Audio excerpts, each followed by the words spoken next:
Looks like we're good. Test, test. 1, 2, 3, 4, 5, 6, Looks like we're 7. good. Test, test. 1, 2, 3, 4, 5, 6, 7. Good. Test. Yeah. Audio sounds clean. I hate that title. It is what it is. I don't know. It's all very weird. I don't. It's all very weird. It's gonna be a weird night tonight, buddies. Oh, I haven't read Will's review. I wanted to read that.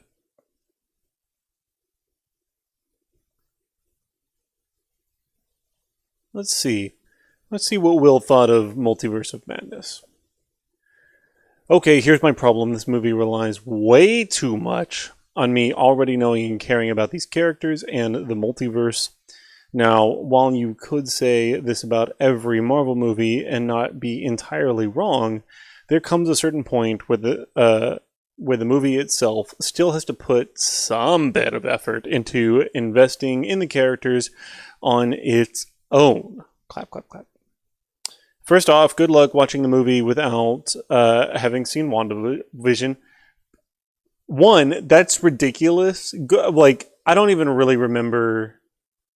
Oh, yeah. So, like, there is a huge part of the plot of Multiverse of Madness that is what's her face, the Scarlet Witch, trying to like replace her kids. They completely eviscerate the character arc that she has in WandaVision. So even though that show is not great, they destroyed what small little bit of positive thing they had going with WandaVision, and still incorporated like a lot of elements of WandaVision so that you did have to have watched it.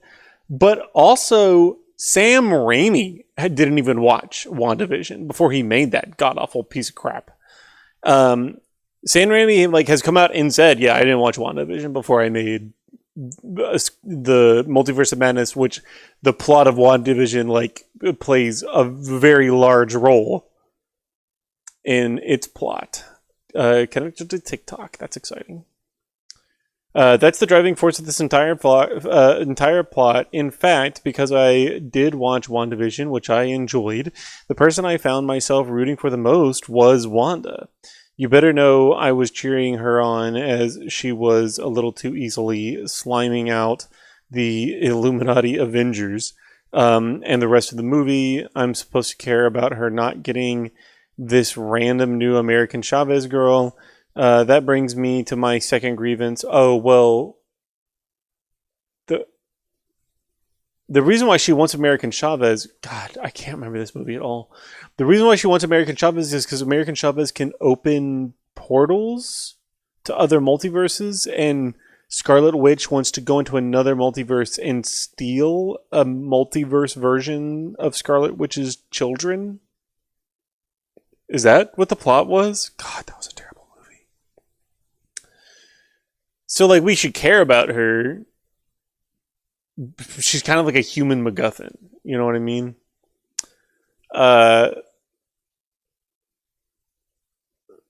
Literally know nothing about. Throughout the entire movie, all we get about her is that she can open doorways between multiverses. Plot device. And she killed her mom with it. WTF. They tell us literally nothing else about her. If you ask me, I'll take Wanda with those powers over her any day. And my final grievance is Doctor Strange himself. Man, he sucks. Am I supposed to like him in this movie? They spend maybe 5 minutes at the beginning where he's at the wedding of the girl he loves, but even there, he's a prick. They spend some time where he ever so slightly connects with America and also a version of the girl he loves from another universe. Can't even remember her name. But all of that goes absolutely nowhere. The movie just ends. But all right, I'm done ranting. Ink, have you seen Jesus and Whatnot? I have not seen Jesus and I have not seen Jesus and Whatnot. Or do I see Jesus all the time? You don't know. Maybe Jesus is present in every good thing that happens in my life and in every relationship that I've ever had. So maybe I see Jesus all the time. But no, I have not seen Jesus and whatnot. Ink not. We're probably going to give it a couple more minutes just for maybe some other people to jump in the chat. We'll give it like 5 more minutes or so. And then, yeah, we're going to talk about my testimony stuff. My testimony is weird because it freaks me out. Like, I had during a near-death experience, I had a supernatural experience. And that's stupid. It's a channel, you should check it out. Aw, man. I didn't realize you were making a joke, and now I look like a giant idiot. Jesus and whatnot? What is that? He debated Dean Withers the other day? Okay, interesting. On what side? Uh-oh, are we lagging? God forbid I open Firefox.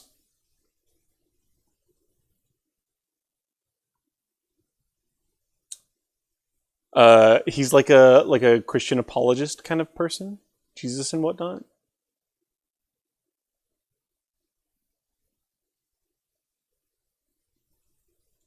Or you could just not load. What's happening? There we go.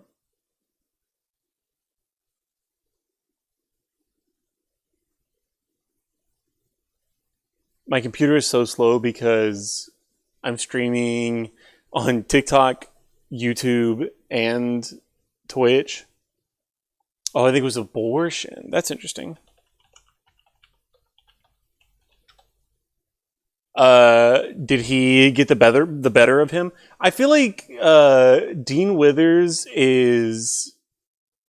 Oh, he's kind of debate bro-y. That's interesting. Debate. Actual good explanation of the Trinity. NeedGod.net is destroying human connection with God. Interesting. Should we execute all homosexuals? That's crazy. Ooh. There's some spicy stuff on this channel. Ink not. I don't have it on the screen. But one of these is the blood guilt of the Jews. And it's like the Israeli flag with blood all over it. And that feels spicy. Not having seen any of this person's content, that feels spicy for him to like label it of the Jews and not of Israel.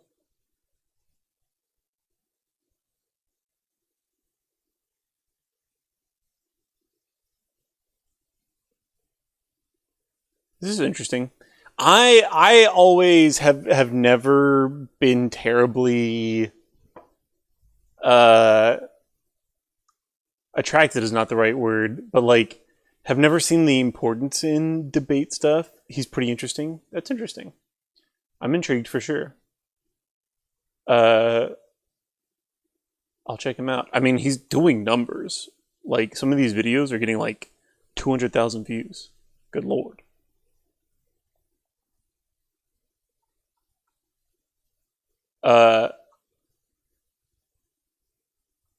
How the Communist Manifesto proves God's existence? Wait, hold on, wait.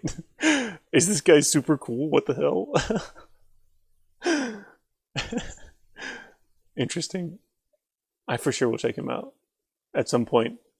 Debating Dean Withers is funny. Dean Withers is gross. Even though I feel like he has some decent debate skills, debate just always feels so sweaty. Like, debate is such like... Like, I feel like people think of it like a meeting of the minds, like the what do they call it?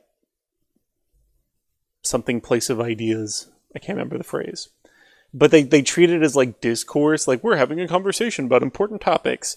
And all debate really is two people like entrenching themselves further into the positions that they have without ever really talking to one another. Like, I feel like debate is kind of like Magic the Gathering. I don't know if you've ever played Magic the Gathering, but in Magic the Gathering, you're not playing another player.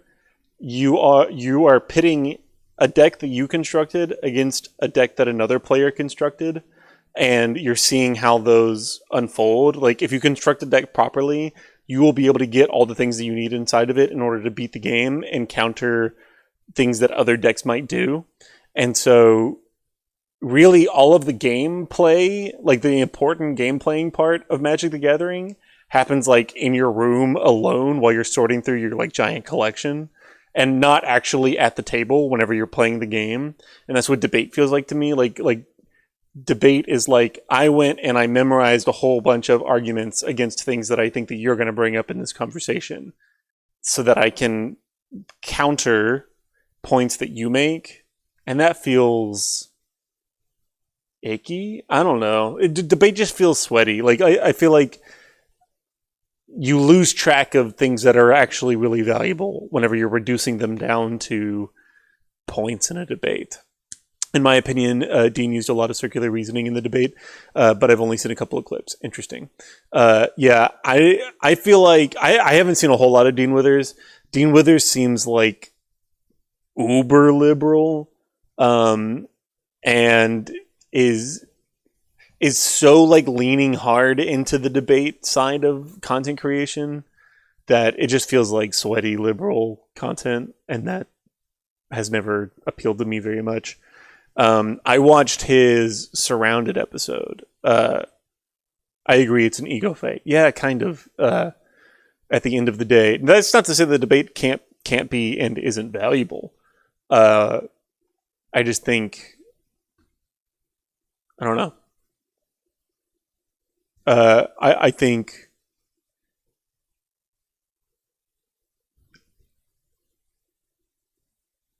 debate has to happen, but in the context of relationships. And once you are like family or friends with somebody, then debate can actually be something that is like, there has to be stakes.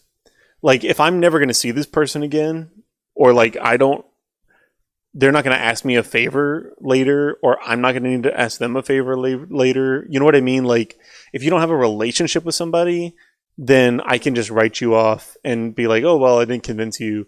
Or like, I can use all of the argumentation, but never be able to convince you because you have no stake in the relationship with me. I feel like debate is really constructive once you are actually in relationships with people. As horrible as it sounds, like the Thanksgiving dinner table debate feels more meaningful to me than making content to help Christians understand how they should defend the things that they believe. I also just don't think doctrine is a really important thing, or useful thing. In fact, kind of sometimes I think doctrine gets in the way of a lot of really helpful Christian conversation. And so debate is like such a format that's structured to defend doctrine that it just doesn't feel helpful. I don't know. I'm not trying to just crap all over the interesting thing that you shared in the chat. He does seem like he makes interesting content. I'm definitely intrigued. And it's always nice to see, I'm assuming he's evangelical. And it's always nice to see young evangelicals be against Israel, but sometimes there's people who are cool and against Israel, and sometimes there's Nick Fuentes. And one of those paths is worse than the other. Anywho, we can probably start this conversation here in just a minute. Let's see. And I am pretty sure, I think we're going to play Elden Ring after this. I don't know how long this conversation is going to go. I don't know what I'm gonna feel like after it, but I've been really wanting to get back into Elden Ring, and I have been letting myself get like overwhelmed by the amount that I need to remember about how to actually play that game, and have let that get in the way of me going back to it. So I just need to like, if I'm going to talk about this for like an hour or so, then I'll probably only stream for like another 2 or 3 hours after that. And so because it'll be like a short gameplay portion of the stream, that would be the perfect time to just mess around in Elden Ring and try to remember how the freak to play that game. But I was really enjoying it whenever I left it last, like a year ago, over a year ago.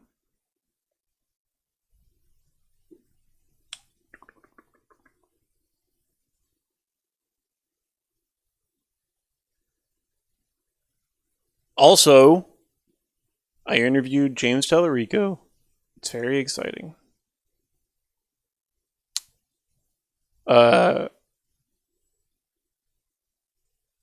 Although the comments on those clips are just dark cesspools of the internet. They are not great. I would not recommend opening those up. Especially on TikTok. Like, for whatever reason, the algorithm thought that it needed to put Tallarico content in front of like the most rabid right wing lunatics, and they are just brigading my comment section with the most psychotic, brain dead takes and like reactionary ideas and AI content. Like, so many. I've seen so many AI generated versions of James Tallarico as a woman that I never wanted to see. And now I've seen all of them.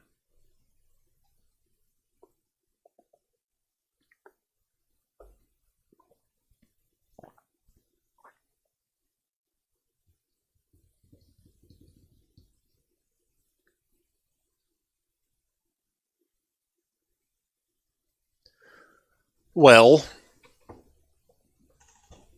I suppose we should get to it so that we can get through this in a timely manner.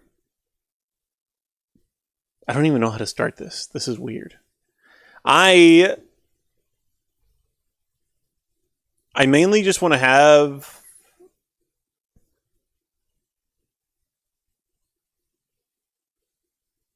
I don't know. Like, the whole day I've been kind of thinking maybe I don't want to have this conversation at all, because it feels like the kind of thing I, I originally was thinking, hey, I should talk about this on the stream, and then I can make a video out of it, and then I can share it with people, because there have been many circumstances where people, I've shared some details of my testimony, and people were like, "Oh, that sounds interesting," but like the vibe of the like conversation or the night is not so serious that I need to tell the whole thing. The like, without my whole like evangelically testimony. Sometimes the timing is like not right to share that at the moment, but people have been intrigued by it. And so I've thought several times, I was like, I wish I had like a video. I could just send it to them and then they could watch it if they wanted to, whenever they wanted to. But maybe this is the kind of thing that can only really be shared in person, in the context of a relationship with somebody, in the context of a conversation with somebody. I don't know. I also dislike the lighting here whenever I'm facing this way. The lighting is set up so that I look better facing like this. But I'm not going to do that. Whenever I talk to chat, I always face this way.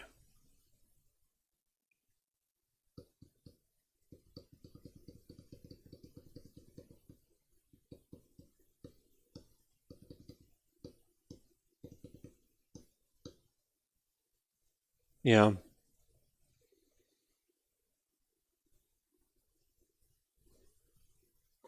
I also maybe a live format is a bad format for this. Like, I also don't want to start telling the story with nobody in the chat and then have people get in the chat 20 minutes later and then have to start the story over because now somebody's in chat. So I'm also kind of waiting for anyone to be in chat because I'm pretty sure we lost Inknot.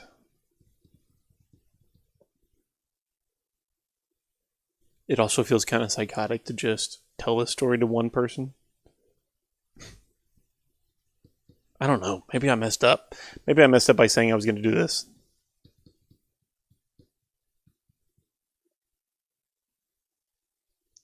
Because I kind of really don't want to now. Maybe I just need to get out of my head about it.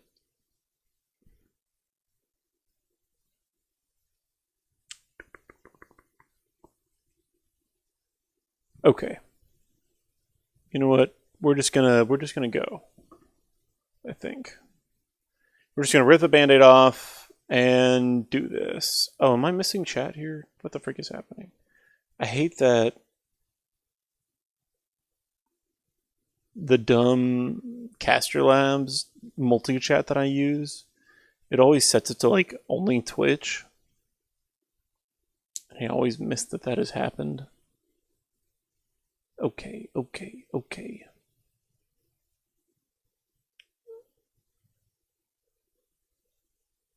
Supposedly people have joined on TikTok. Is anybody watching on TikTok? We're going to get started here as soon as just anybody is in chat, I think. Or, I mean, we're going to get started here by 8:30, regardless of whether or not anybody is in chat.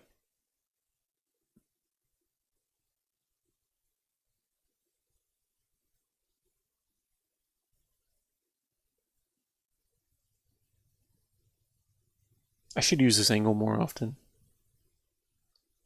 I like the openness of the frame. Although I don't like, because the lens is so wide, the foreshortening, look at that. My hand is bigger than my whole head. And so, like, isn't that nuts? I think it's a 12 millimeter. So the foreshortening is crazy. The parallax. And so whenever I have my hands out here, they look enormous.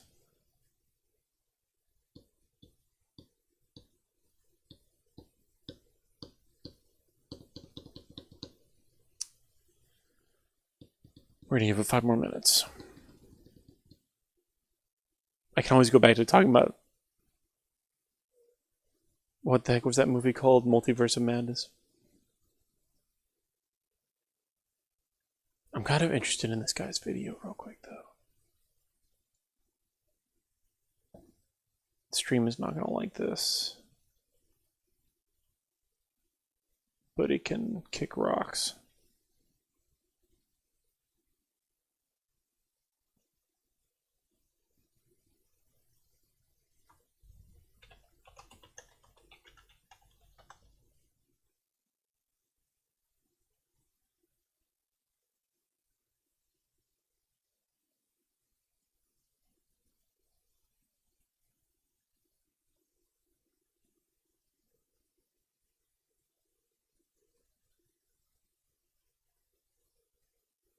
I'm interested in this.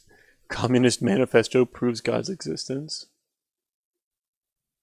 But I kind of want to know if this is spicy Israel hate When it or comes cool to Israel the guilt hate. of the crucifixion falling upon the Jewish people, there are Ooh, opinions on Brand New Day? Inknot is still here. Opinions on Brand New Day, you're not gonna like it. Honestly. Pretty mid. It's pretty boring. It wasn't terrible. It wasn't as bad as I thought it was gonna be. And like, if you're gonna go and undo the entire sacrifice that happens at the end of No Way Home, I guess doing it the way that they did it in Brand New Day was kind of cool, and like actually making the introduction of Jean Grey mean something, like in the furtherance of that idea. No. Are you saying no, it wasn't mid? Because it was, what? No, it was pretty mid. Especially like coming off of No Way Home. No Way Home was such an unbelievable, incredible movie about the price that heroes pay in order to be heroes. Like the price that heroes pay in order to be heroes is not just that their loved ones die frequently or are placed into danger, but also like the ending of relationships that you otherwise might have benefited from, precisely because those relationships put people in danger that you love. Like being a hero is lonely, isolating work, and only real heroes are the ones that can withstand that isolation. Or it is heroic to endeavor to carry the burden of that isolation. And it is the ending of The Dark Knight. Like the Dark Knight is that Batman is a hero even whenever everybody else thinks that he's a villain. Like, he is willing to take on the burden of society considering him to be a villain, so that because that is the price of being a hero. And No Way Home did that so well, set all that up so well. And then I knew that Brand New Day was just gonna undo that. Like, obviously, like all the trailers were obviously indicating that he's just gonna get back together with Zendaya and Ned and undo everything that No Way Home that made No Way Home cool. And then that's what he did. But they it wasn't like it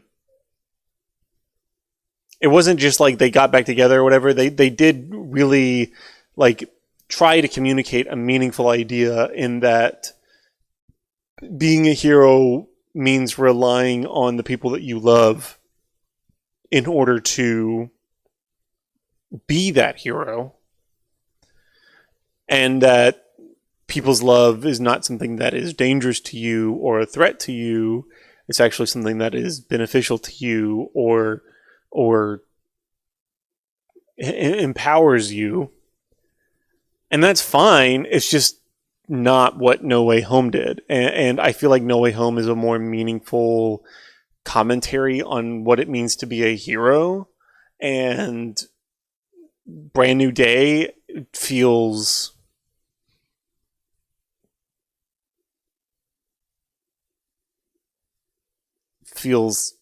saccharine. It feels insipid. I don't know what the word is. It feels like it is something that has no nutritional value but tastes sweet.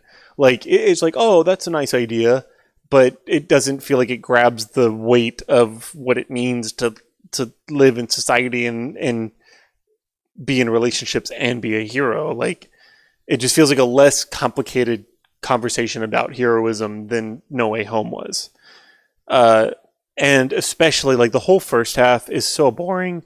Like, the Punisher is in it for some reason. The Hulk is in it for some reason. Who cares? They have Severance guy in it for some reason. Who cares? The Black Widow is in it for some reason. Florence Pugh. I don't know. That it just felt silly and dumb. And the real meat of it was the relationship with Zendaya and Ned. And they really got to that in the second half, and so then it started kind of picking up and doing better, especially once they started dealing with like the Jean Grey stuff. And like, Jean Grey is a monster. They want us to like feel sad for her in the second half. Whenever, like, that whole monologue that she does through Zendaya at Tom Holland is crazy. Like, that whole monologue is psychotic. She's like a villain. Like, and like in such a way that like she is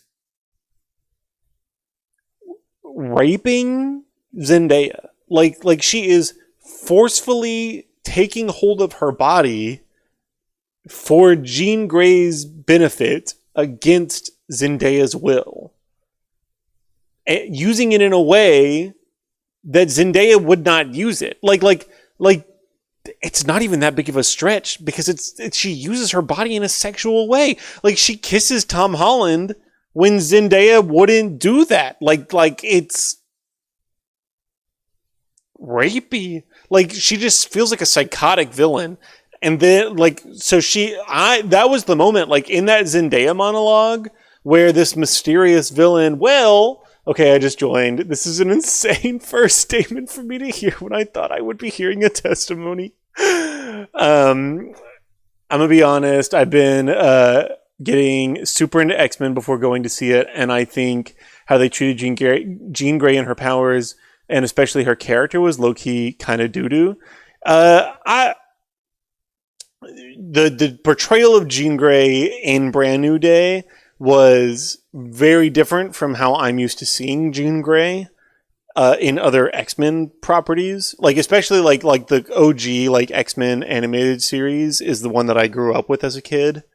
And so this more like angsty Jean Grey is really different from what I grew up with.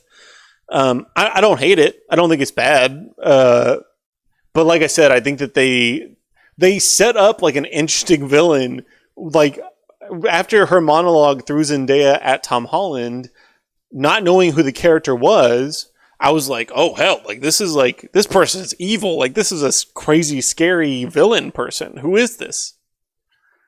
And then they want to like swap it up and be like, actually, she's looking for her sister. Isn't that so sad? And I'm like, no, she's a monster. What? Excuse me?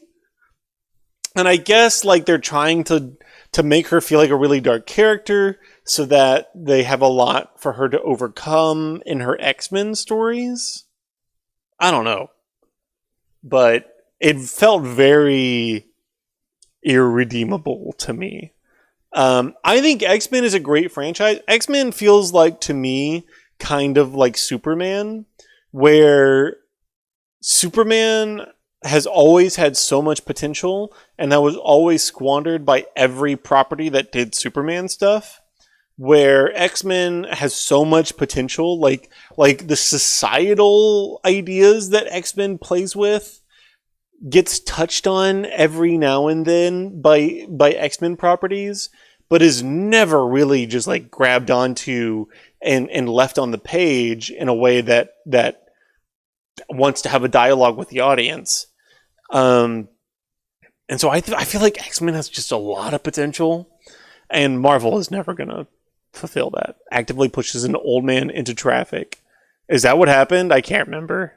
When did Jean Grey ever do that? Yeah, that's what I'm saying. Like, she definitely puts lots of people in danger. And that's my point. Like, Jean Grey's powers also, to me, like, were always more telekinetic.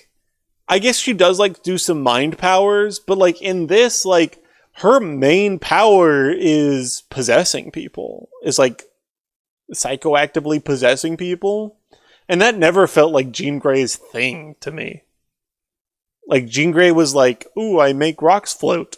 Or I can trick this man and make him see things that aren't there. Or that, like, that kind of stuff. Like, she can mess with your mind. And I guess, like, incorporated into that would be, I can take possession of your body. But not like as her main, like, that's Jean Grey's only power in Brand New Day. Also, get these X-Men out of my Spider-Man movie. Talk about Spider-Man. Talk about Spider-Man people. Why can't we have Spider-Man characters? I guess they feel like, oh, we've done all the Spider-Man characters. But, I don't know. It was very mid to me. There were some interesting parts. I think the whole evolving under pressure in the damage control testing room was such bull. I appreciated that Tom Holland's powers were taking him in a direction that he disagreed with. Like, that feels very X-Men-y to me. Like, I feel like they were trying to engage with X-Men ideas with Tom Holland's weird evolution powers. Where, because like the entire allegory for X-Men is LGBTQ stuff. Like that's the real clear, like the authors of the X-Men comics, the director, like Bryan Singer of the like biggest X-Men movies, are queer and are trying to talk about queer ideas with X-Men. And so your body operating and doing something in a way that makes you uncomfortable, that you have to like wrap your brain around and come to acceptance with in order to be who you were born to be, is like an interesting, you know what I mean? Like Tom Holland, instead of fighting the transition that is happening in his body, instead of fighting that but embracing it, only then is able to live out his potential as Spider-Man. And so that felt like X-Men-y ideas that they were trying to play with Spider-Man, because they're setting up X-Men stuff. But I think the whole evolving under pressure. Oh, for Jean. Yes, it was a bit of a cop-out for her to just like, I'm going to die unless I become the most powerful person on the planet. So I'll just become the most powerful person on the planet. Like, that felt, like I said, like a bit of a cop-out. Will really dipped in just to make fun of me and then immediately left. But I didn't hate it. It was the... Oh, Will's still here. Good. It was the second best Spider-Man movie. Still listening to your bad take. Doing chores, that's exciting. Okay. We have to actually get on with the main event for tonight. And what I was saying earlier is that it feels super weird for me to talk about this. It's very uncomfortable. So I'm just going to rip that Band-Aid off by jumping straight into it. Sorry. I guess not sorry. I'm sure that's what you want by now. When 10 years ago, today, I was working for the post office, and I was driving down the road in the middle of a lightning storm. And, I gotta get this stuff. I forgot the pictures. I was driving down the road in the middle of a lightning storm, and a bolt of lightning, this is so raw and vulnerable of you, Blaine. You're so cool. Okay, weirdo. You're making it worse. A bolt of lightning came out of the sky and struck a tree that was probably 30 to 50 feet away from me. I was like driving on the road, and the tree was not in the yard of the house that I was like directly in front of, but was like one house ahead. It was like in their yard. And a bolt of lightning came out of the sky and struck this tree and scared me half to death. It was the loudest thing that I've ever heard in my life, I think. But louder was, God, this is so stupid. The voice of God. Okay, we're gonna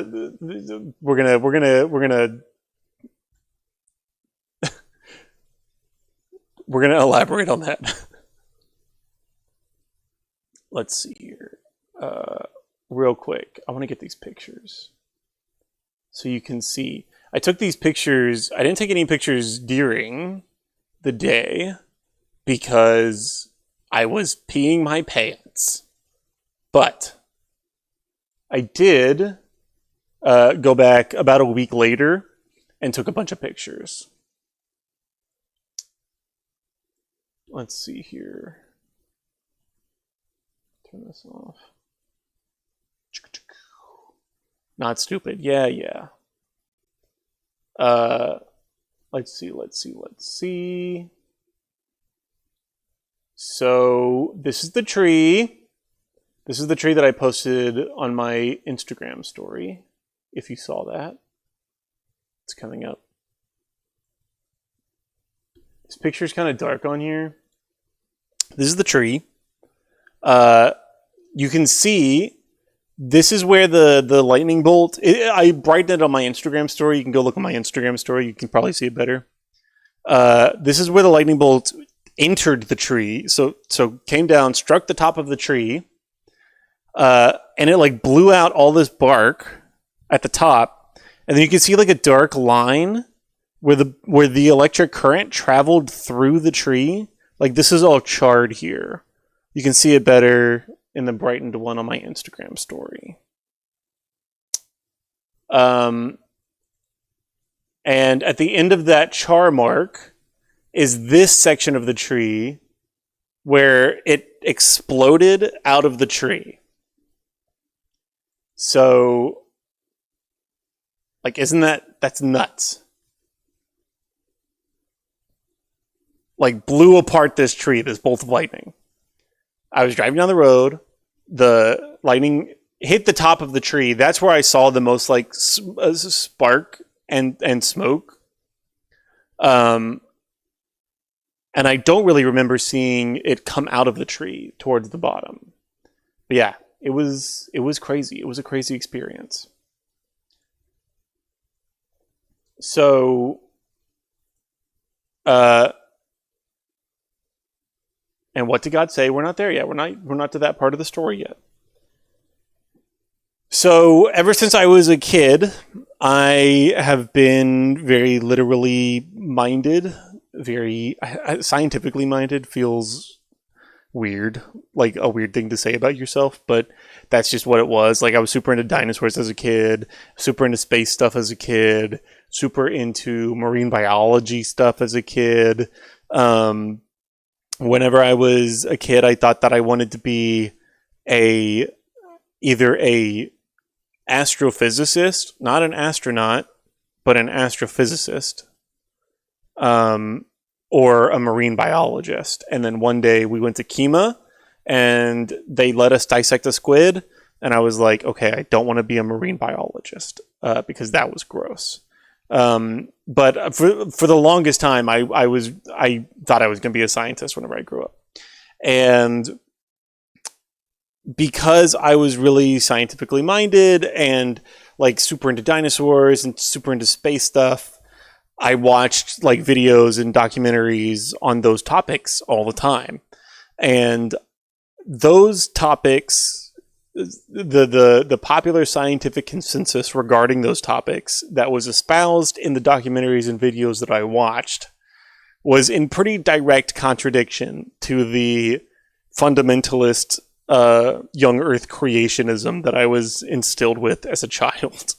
When I was a kid, watched a lot of Kent Hovind, watched a lot of Ken Ham, and those all said that the earth was created in 6 literal days, approximately 6,000 years ago, which is silly. But that's what I was brought up believing.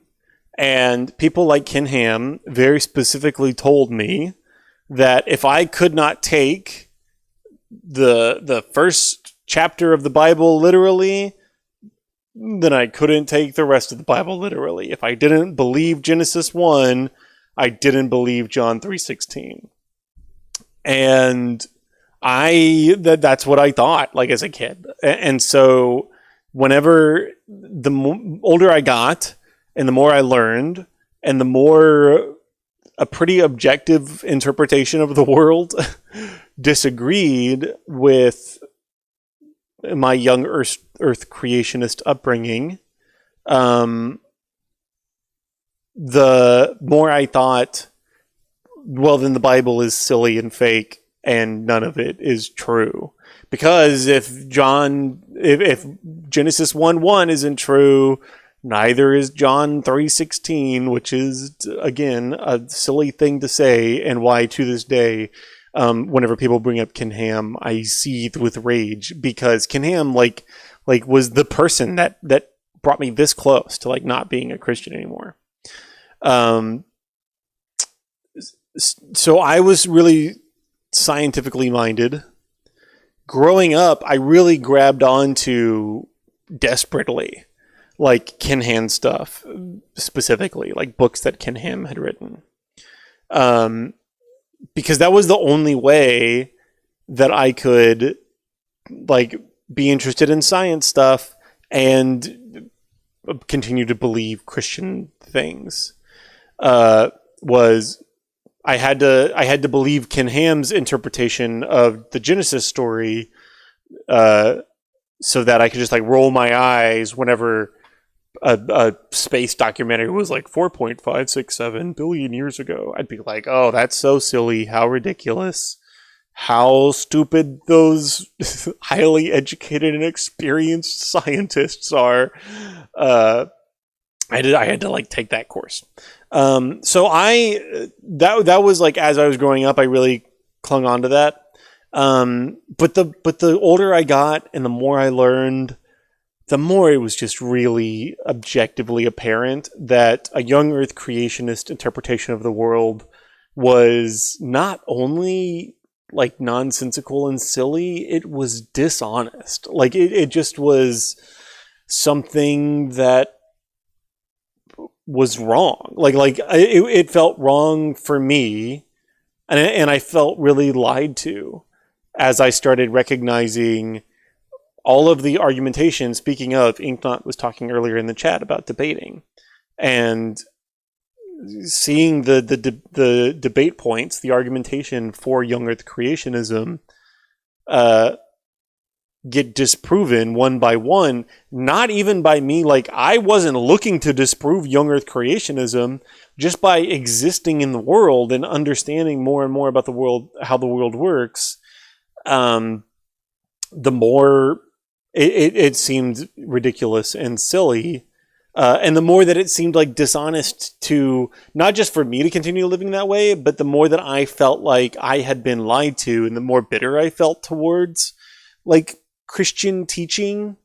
You say you had to believe in Ken Ham stuff, by whom? Yourself, or in the environment you lived in order to continue to be a Christian. So I was raised in a Christian household, and with a Christian upbringing, and with very conservative Christian fundamentalist parents. And I really, honestly, like, I had not, at that age, I had not experienced any benefit from Christian teaching in my life. I had seen like the benefit of the discipline and consistency that had been demonstrated in my family's life, but like had not had any experience of God in a way that felt like it was something that was beneficial to me. And so whenever I say that I needed to keep on believing in Christianity, my primary motivation for doing so was, I know that this will be a huge deal for my family. Like, my family will disown me, is the way that I was thinking, if I was like, I'm actually not a Christian. But also, like, I was raised according to Christian ideas, and so still felt like those were true and correct. But Ken Ham had taught me that if I didn't take Genesis 1:1 literally, I couldn't take John 3:16 literally. And so whenever huge swaths of the Bible started seeming less factually or historically accurate, like, there is no archaeological evidence whatsoever that Jewish people were enslaved by Egyptians in Egypt. There are a couple of pieces here and there that kind of point to that idea, but there is no archaeological evidence for that idea. I, as a kid, would have thought at that point, like I would hear things like that and be like, oh no, that means the Bible isn't true. That means Christianity is fake, and I shouldn't be a Christian. Thank you for your frankness. Yes, you're welcome. Yes. Because I see things that were not literally true in the Bible, and they were communicated to me as being literally true.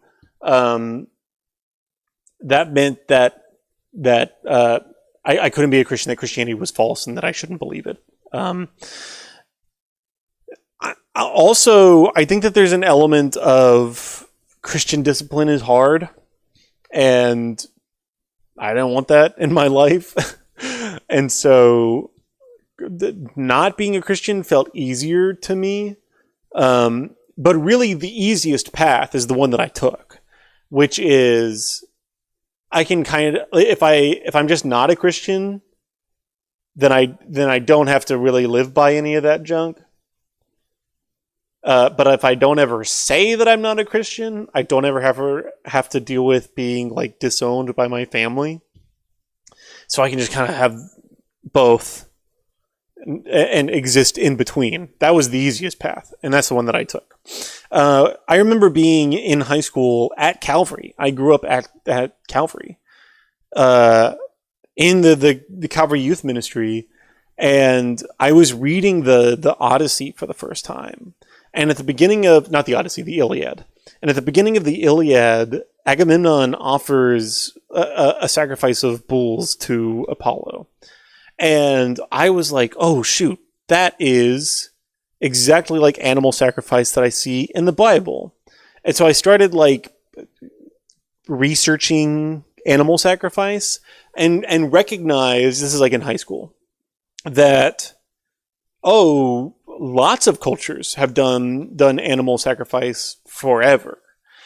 And that was another shot at like the veracity of the Bible to me, because the Bible portrayed, to my understanding at the time, the Bible portrayed God as prescribing animal sacrifice to the Israelites. And therefore, if God told the Israelites to do animal sacrifice, but there was animal sacrifice that happened in cultures that were vastly separated from the Israelites, and animal sacrifice that happened before the Israelites, then that meant that animal sacrifice doesn't come from the Bible. I also, at the time, like my understanding of penal substitutionary atonement was that an animal has to die to cover your sin so that you can be in a relationship with God. But that's an animal and you're a person. And so it can only imperfectly cover up your sin. What you need is a better sacrifice to perfectly cover your sin. And so animal sacrifice is good for now, but then Jesus will come, and then his sacrifice will be once, forever, and that will... Why does this look super laggy now? Did this mess up? Test 1 2 3 4 5 6 7 8 9 10. Test 1 2 3 4 5. Test 1 2 3 4 5. Test 1 2. Yeah, this looks wrong. What just happened? What just happened? What just happened? Why are you screwing me? Audio sounds good. Little laggy. Yeah, that's what I'm perceiving here. Properties. Deactivate. Activate. Test? Why is this lagging like this now? Test?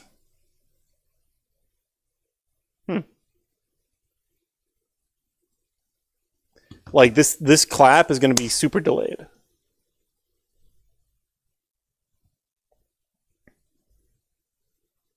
Why is it doing this? Of course it's going to do this now. Why is it doing this? Of course it's going to do this now. Why is it doing this? Of course it's going to do this now. Why is it doing this? Of course. That sounds awful. Sorry.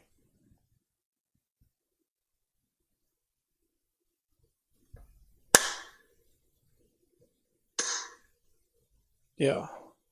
The video's delayed. Why is it delayed? How can I make it not do this?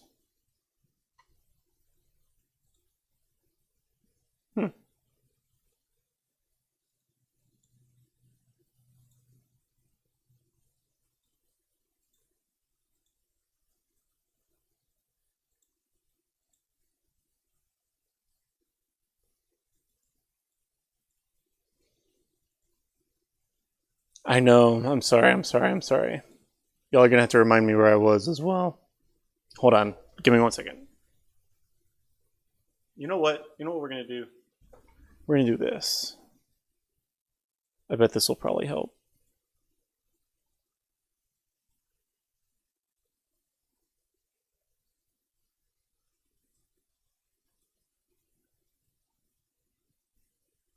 That looks much better. Much better. Right? Tell me, tell me, tell me. Yes, that looks much better.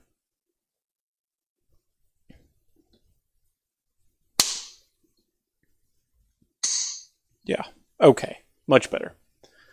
All right. Where was I? Shoot. Oh, I was reading the Iliad. Human sacrifice better than animal. Yes, thank you, Tomas. I was reading the Iliad. I recognized that like human sacrifice had been a thing that was like in a lot of different other cultures, and my interpretation of penal substitutionary atonement was that animal sacrifice is insufficient, and therefore Jesus' sacrifice is sufficient. And so like the theology of Jesus' sacrifice came out of animal sacrifice. But in my brain, I was like, oh no, animal sacrifice is a thing that's man-made, that doesn't come from God, that's not from the Bible.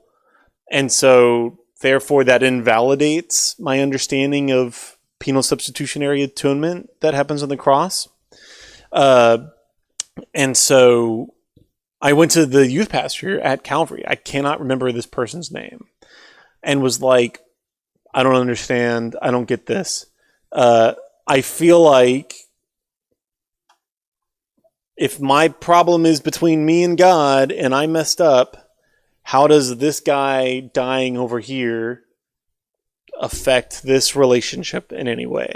How does the mechanism of crucifixion as penal substitutionary atonement happen? How does that work? That doesn't make any sense. If I'm in a courtroom and I stole $1 million from the judge, and the judge is like, I demand that you pay me $1 million. And another guy walked in and was like, I will pay the $1 million. I guess that gave the judge back what he got, but that doesn't. I didn't give the $1 million back. That's not like actual restitution. I didn't give it back to him. Somebody else did. That doesn't. Anyways, it didn't make sense to me.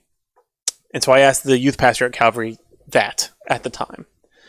And his answer to me was, well, Blaine, faith is how we're saved. Faith is the mechanism of our salvation. And if we can't have faith, even whenever we don't understand certain parts of the Bible,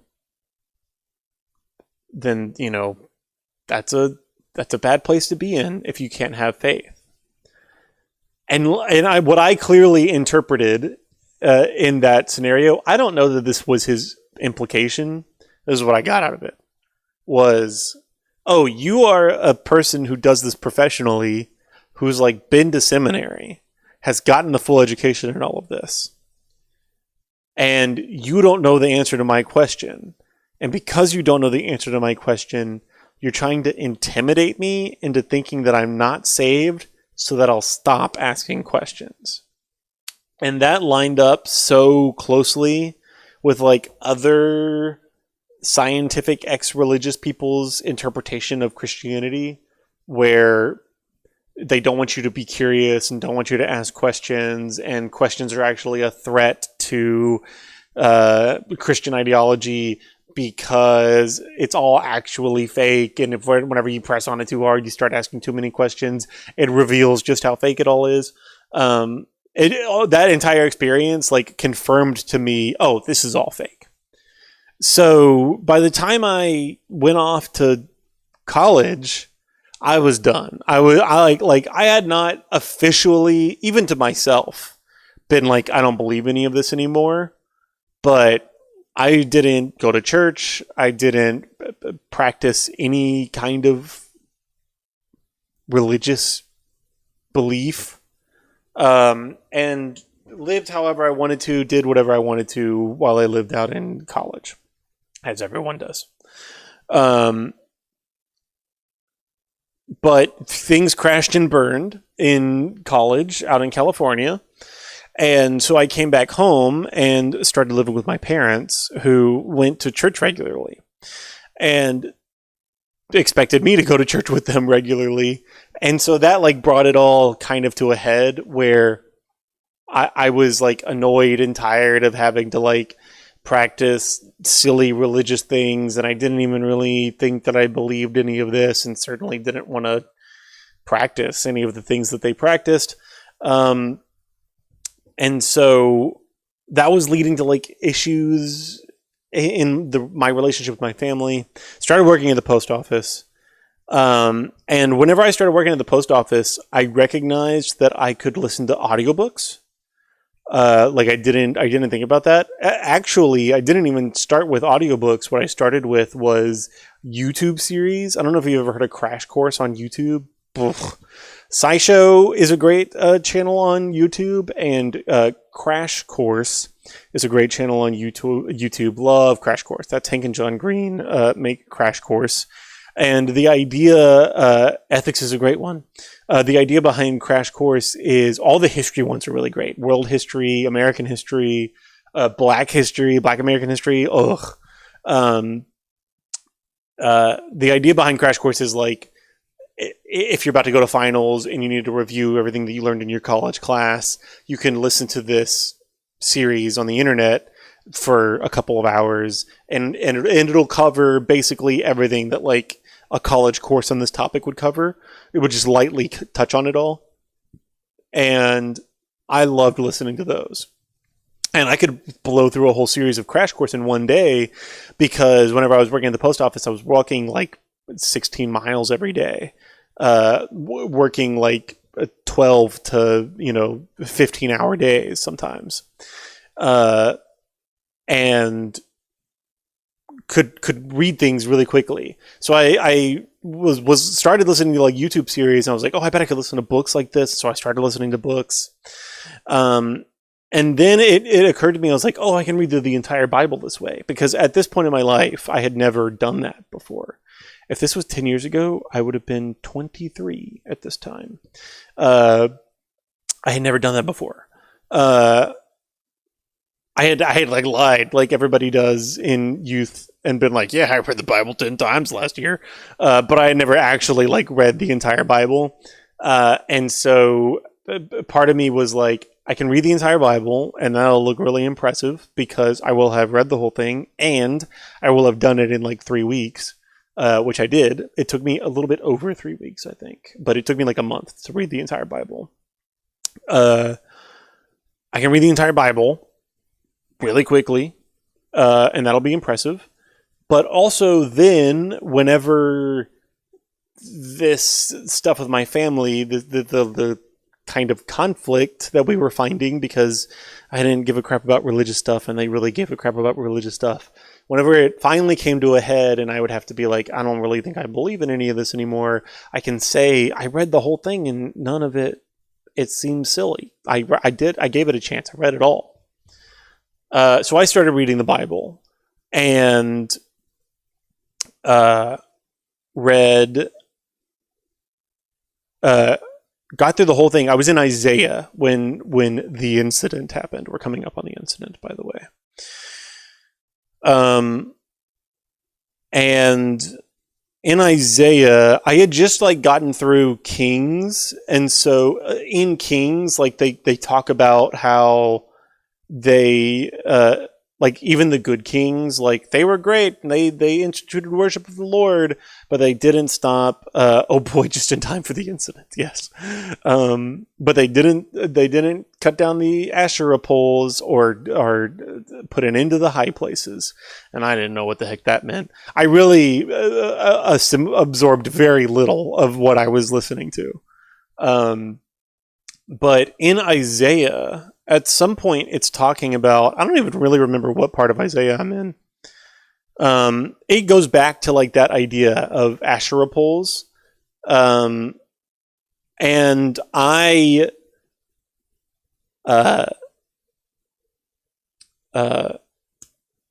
was like, what the freak are these stupid poles? I guess let me look this up. So I Googled what an Asherah pole is. And an Asherah pole is just a phallic symbol that you would put up on a hill, and cult prostitutes would gather around it on certain days of the week and to worship the god Baal and his consort Ashtoreth. They are fertility gods, and the way that you bring spring back, the way that you bring like life back to the earth during spring, is by having sex at the Asherah pole and getting Baal and Asherah in the mood, so that they do it, and whenever they do it, then it brings spring. And I was like, gross. But also, I recognized in that moment, I was like, oh shoot. Whenever I always thought about idolatry in the Bible, like the Jewish people trade worship of God for the worship of Baal. I always imagined it as like swapping out Christianity for Buddhism, or like Christianity for Islam. And did not recognize that, oh, the other religions, you can either go to church on Sunday and hear thou shalt not, or you can go have sex with a cult prostitute at the Asherah pole. And one of those things sounds way more fun and easy than the other.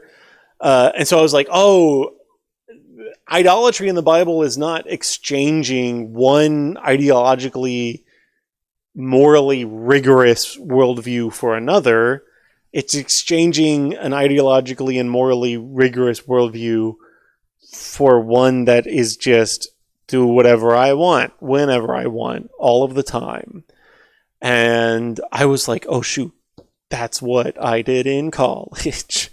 Not specifically having sex with cult prostitutes at Asherah poles, but doing basically taking the easy way out. Wow, Blaine. Yeah. Taking the easy way out. No. Taking the easy way out. Trading an ideologically and morally rigorous worldview for one that is not ideologically nor morally rigorous.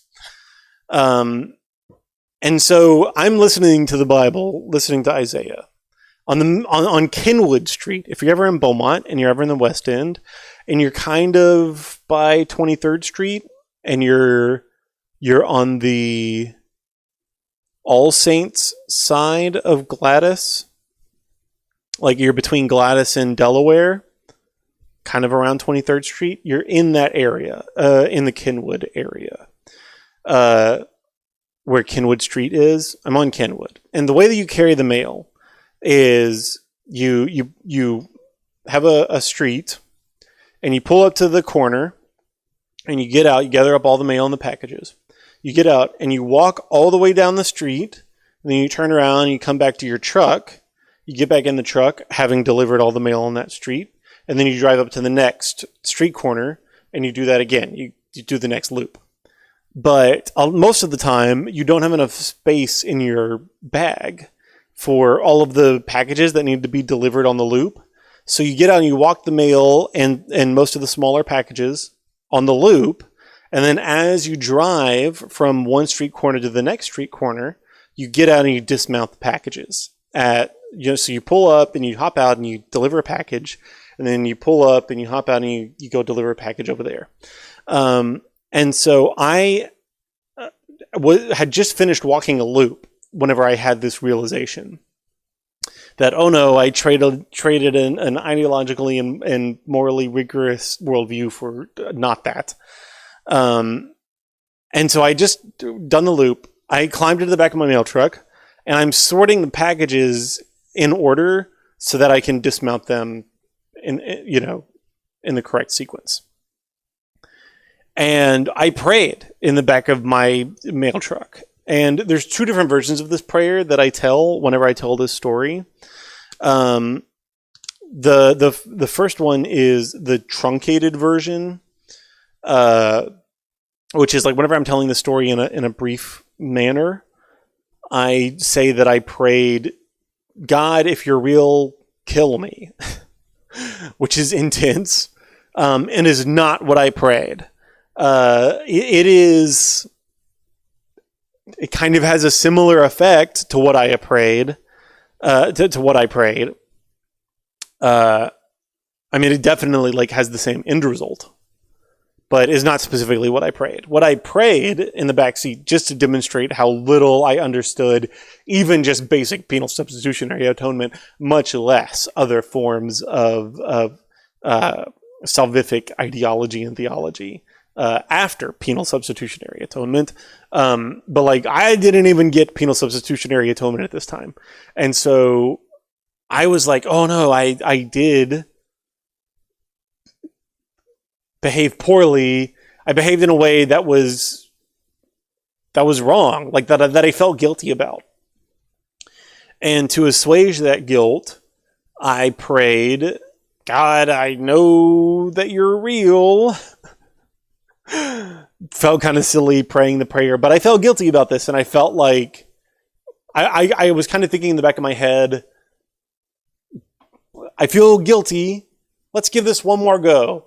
And maybe it'll stick. And if it doesn't, it doesn't.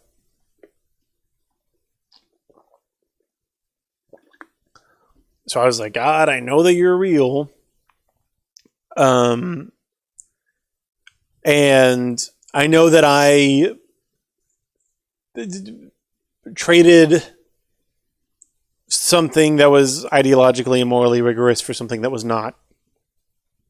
And behaved in a way that was really self-centered and selfish, like and duplicitous, like had caused me to like have a whole relationship with my parents, with like my entire family, that like I lived way, like my life as a person, like my autonomy as an adult was a completely different life than the one that I portrayed in front of my parents. And that made me feel guilty. And so I was like, God, I feel guilty about all these things. And just like the Israelites, I pray that you would lead me back to you. Don't pray that thing to God. Because he'll do it. He'll do it. I pray that you'll lead me back to you. And I know that in the past, I behaved a certain way, and that I need to face the consequences of that behavior in the past, just like the Israelites did. Remember, I'm reading Isaiah here, where Isaiah is constantly talking about how like exile is coming, and the Israelites are ultimately going to be dispersed. And not just that, like had gotten through kings where like the Israelites will behave poorly, and then a consequence will befall them to get them back into line. And so I'm thinking in that kind of way, in like a disciplinary kind of relationship with God. And so I'm praying, I want to lead me back into like deeper relationship with you. I know that just like the Israelites face the consequences of their actions, I will need to face the consequences of my actions for my behavior. And so you just do what you need to do, God. Even if that means that you have to kill me, I know. And this is me like reinforcing in my brain. Like, I didn't really believe any of this, but I had to like be audacious about the things that I'm saying in order to convince myself that I was believing what I was saying. I know that even if you have to kill me, I will experience eternal life with you. So if you have to kill me, then kill me. You know, like that's how the penal substitutionary atonement relationship with Jesus happens, is that God has to kill us for our actions in the world, for our sins. God has to kill us for our sins. Even if you have to kill me, God, you kill me, because I know that I'll have eternal life with you. And so I truncate it to say, God, if you're real, kill me, because that's honestly what I'm praying here. Like I cannot believe that God is real and has power in the world and pray what I prayed at the same time without expecting what happened to happen. And And so it was dumb, and I didn't really believe anything that I was saying. And so it is really like a challenge to God. Prove your existence, you know.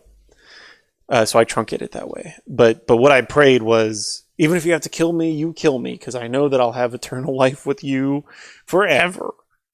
And I got done praying that silly prayer. And that was in the back of the truck. And climbed out of the back of the truck, got into the front seat of the truck, started driving. About 5 seconds after I started driving, a bolt of lightning came out of the sky and struck a tree about 30 to 50 feet away from me. And it was the loudest thing that I've ever heard. It was so scary. I thought I was going to die. And like I said, like, not just like loud, like I've never not experienced time between the flash of lightning and the sound of thunder. That was a weird experience, to just at the same moment see lightning and hear thunder.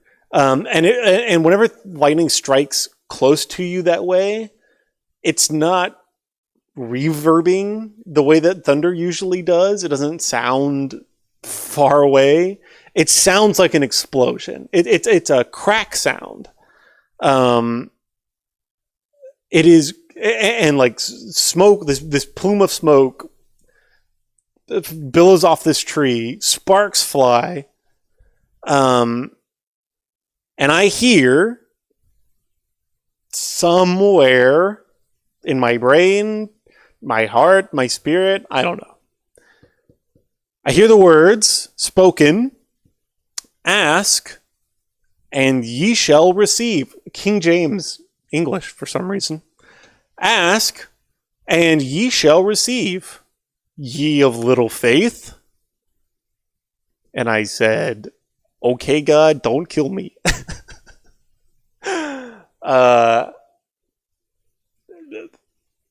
And I got out of the truck. I debated for about 2 seconds. I was like, I'm in a aluminum vehicle right now. Like you're acutely aware of like the fact that a mail truck is metal, like a tin can is metal, in a way that like you're not acutely aware of that in a car. And so all I could think about was, I'm in a metal box right now. And not only did that lightning strike hit this tree, but like lightning is continuing to strike all around me. I'm not seeing any more lightning strikes, but it like I'm hearing I'm seeing the flash of lightning and hearing the clap of thunder at the same moment, over and over and over again. I had to have been like directly underneath this thunder cell, because I've never heard thunder come that quickly. And I was like, more lightning is happening. I'm in a tin can. I don't want to be in a metal box right now. And so I turned the mail truck off, jumped out, and got underneath a porch of a house. And under that porch of that house on Kenwood, proceeded to have a conversation with God. Proceeded to have a conversation with the creator of the universe. And it wasn't a super like spoken word conversation, but I remember distinctly feeling ideas and feeling responses to those ideas. And what I quickly became convinced of under that porch, in the middle of this thunderstorm, like I'm talking like lightning and thunder every like few seconds, like more than I've ever heard it before. What I become convinced of in this conversation is there were certain aspects of my behavior that we're not going to go into detail about, that God wanted me to talk to my mom about, which is weird. Like it is weird and scary, because my mom is probably the person who has had the most meaningful emotional and spiritual impact on my life, and probably the person that I'm closest to in the world. And I knew that talking about this stuff with my mom would probably end our relationship. And like I said, I knew that disowning was going to happen if I talked about this stuff with her. And so I told God, no, I'm not going to do that. Why would I do that? And God was insistent that he really wanted me to do this and made that clear to me in ways that I could understand. And I don't remember any of the specific words that were spoken, except for towards the end of the conversation, I'm finally like kind of relenting. I'm like, okay, fine, I guess, maybe, but I really don't want to. And God communicated to me, I don't remember the exact words here, but I remember the exact idea and the sequence of ideas. God communicated to me, I want you to talk to your mom about this, not because you need to like do anything to become right with me. This isn't like a punishment. Not because you needed to do anything to become right with me, but because I want you to demonstrate to yourself that you're serious about having a relationship with me this time, because I'm tired of having my heart broken by you. And I recognized in that moment that all of the stupid times, like as a kid, I probably said like the prayer once a year because the idea of being on fire forever was really scary. And so I probably said like the prayer once or twice a year, probably. And frequently went through periods where I felt guilty about the quality of my relationship with God, usually spurred to that guilt by like preaching in church. And would frequently be like, I'm going to be serious, God. I'm going to get back, I'm going to learn more about you. I'm going to read my Bible. I'm going to do my quiet time. And would keep that up for about 2 or 3 days, maybe 2 or 3 weeks, if I was lucky. And I recognized in that moment under that porch in the middle of a thunderstorm that every time that I had done that and said those words to God, the creator of the universe, savior of humanity, king of the world, every time I had said those words to him, he got excited that I was serious about rekindling a relationship with him. And whenever I demonstrated that I wasn't serious about that, he was disappointed. Like, he was sad about that. And that was a weird thing to recognize. That was a weird thing to recognize. Again, the person coming to that realization is a person who, about 4 seconds ago, was pretty sure that God didn't exist. And so I was like, okay, fine, I will talk to my mom about this stuff. In the midst of the conversation with God, I was literally on the phone with my mom and my sister, screaming at them, because we lived at the time kind of just around the corner. And I was like, come and get me now. Because I wanted to be outside of outside. I wanted to be inside. That's what that means. And so they're like driving around trying to find me. And in that moment, I was like, okay, fine. I will talk to my mom about this stuff. And then the thunder and the lightning stopped. And a car, not my mom's car, the car of the owner of the house that I was sheltering under, a car pulled into the driveway. I'm not kidding. That's how quickly the timing was. I was like, okay, fine. I will talk to my mom about this stuff. Lightning stops, car pulls in the driveway. And the owner of the home is a woman who gets out of the car. And she's like, oh my God, are you okay? I'm like drenched, in rain. And obviously am freaked out. And she's like, oh my God, are you okay? And come in. She lets me into her home. And she's like, let me get you a towel. And so she gets me a towel and like so that I can dry off, and lets me borrow her phone so I can call my boss and be like, I'm running behind on my route because I almost died. And the owner of the home had literally like just arrived at the home from driving from Houston because she had just been diagnosed with cancer and was going through chemotherapy treatment in Houston. And so it's like this woman like had just ended a 2-hour drive and pulled into the driveway at the exact moment that I was like, okay, I'll talk to my mom about this stuff. And that was nuts. And so that happened. That was on a Saturday. Finished my route, finished working that day, and got home and talked to my mom about the stuff. And that conversation did not go well, but I did not end up disowned at the end of it, and felt really...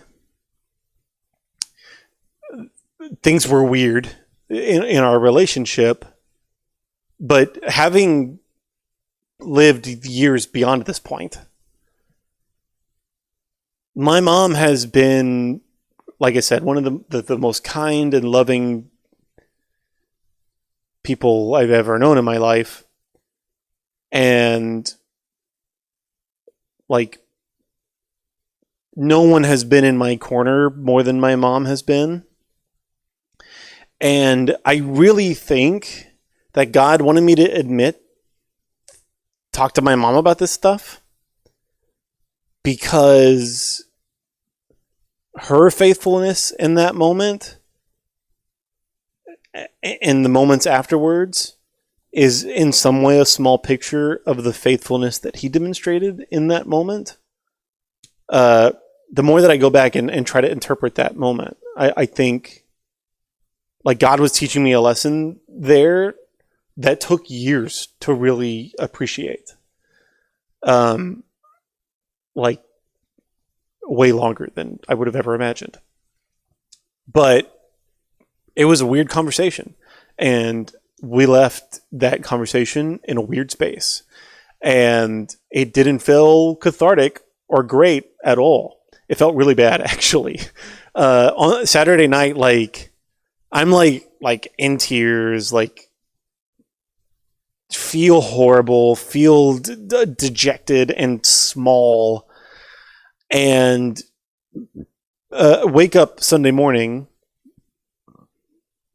and immediately was already like, this was a near-death experience. Like obviously my brain conjured up some insane stuff because I just went through a near-death experience. There's no way any of that is real. Obviously, there's no way. Like obviously that was silly. But I talked about being more serious about this, so I guess let's do that. Let's try and see what happens. And so I got up that Sunday morning and went to church with the family, to Calvary, and mercifully, Nathan Cawthon was not preaching that morning.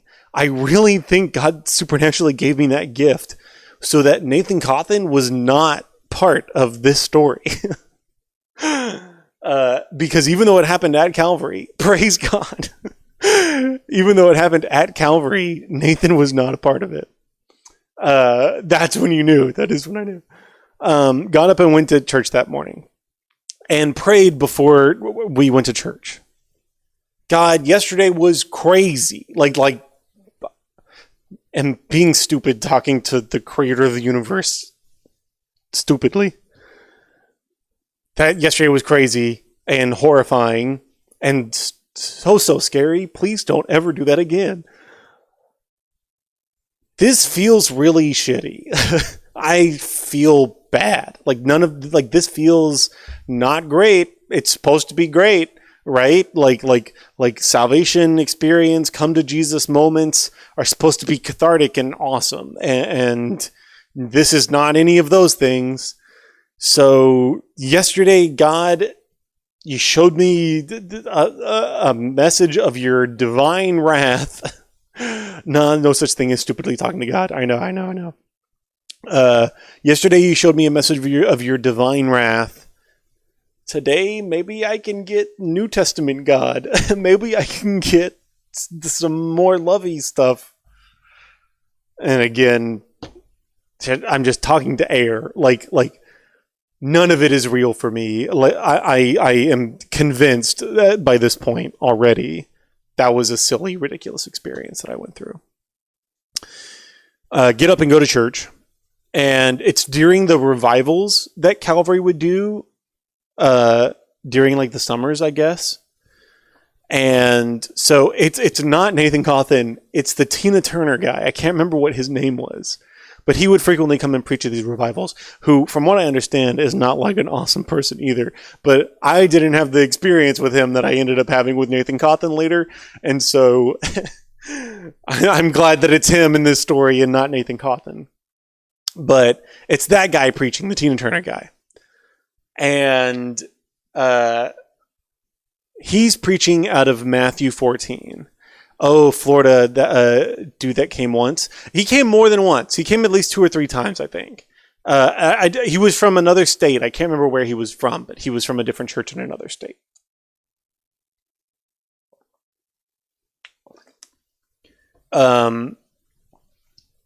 He's preaching out of Matthew 14. And Matthew 14, if you're not aware, is a story of a guy in a storm. Is Peter walking on water to Jesus.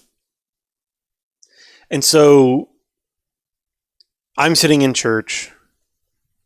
I'm like trying to pay attention. Not just once. Tina guy Michael Clayton came more than once though. I don't remember. I can't remember what his name was.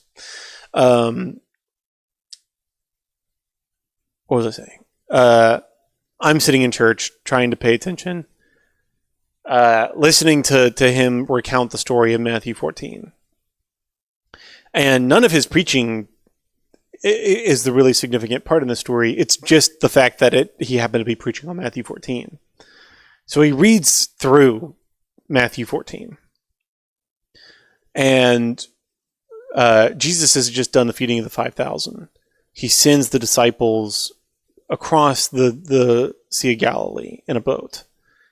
Jesus is going to come and meet them on the other side of Sea of Galilee later. The disciples are halfway across Sea of Galilee whenever a swell, like a large storm, comes through. And the disciples are convinced that they're going to die in the middle of the storm. And Jesus comes to them walking on the water.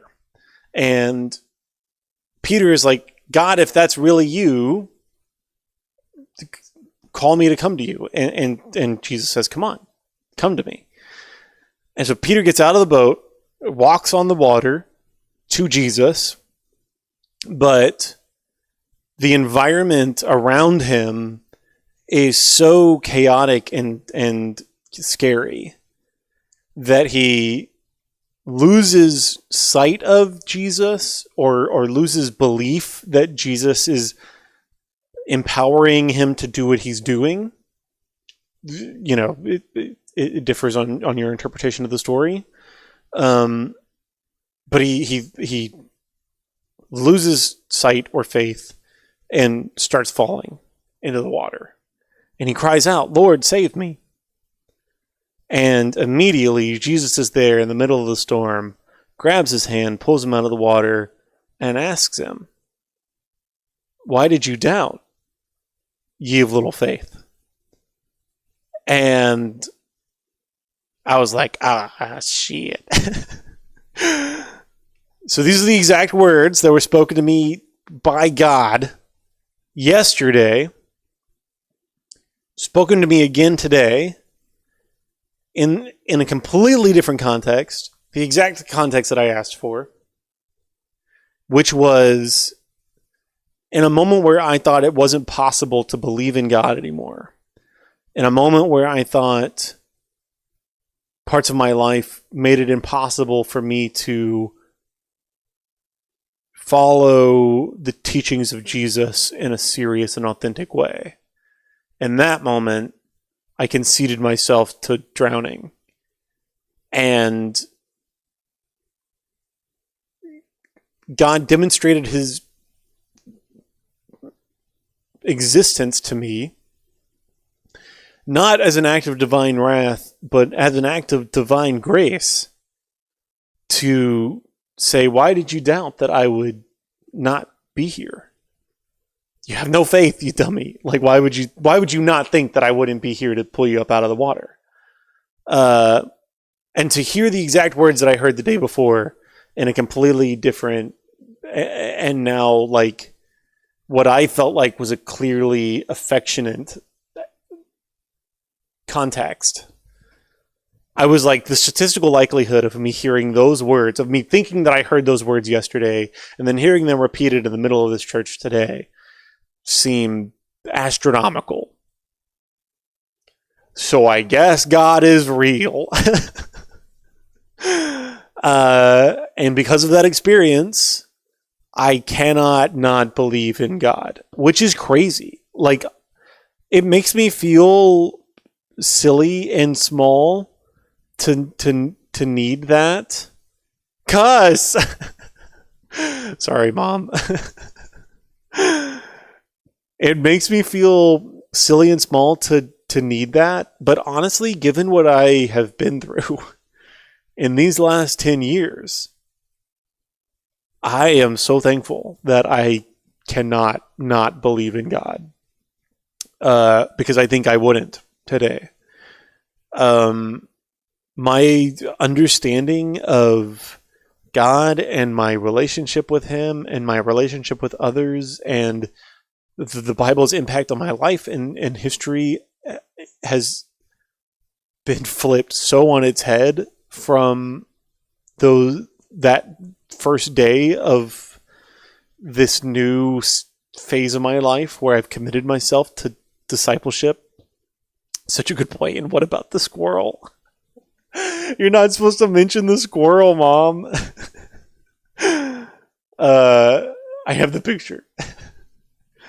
I went back the next week and took the pictures of the tree that I showed you. See? This is the tree where the lightning exploded out of it. But also at the base of the tree. Oh, come on. What are you doing? You jerk. What's happening here? Hello?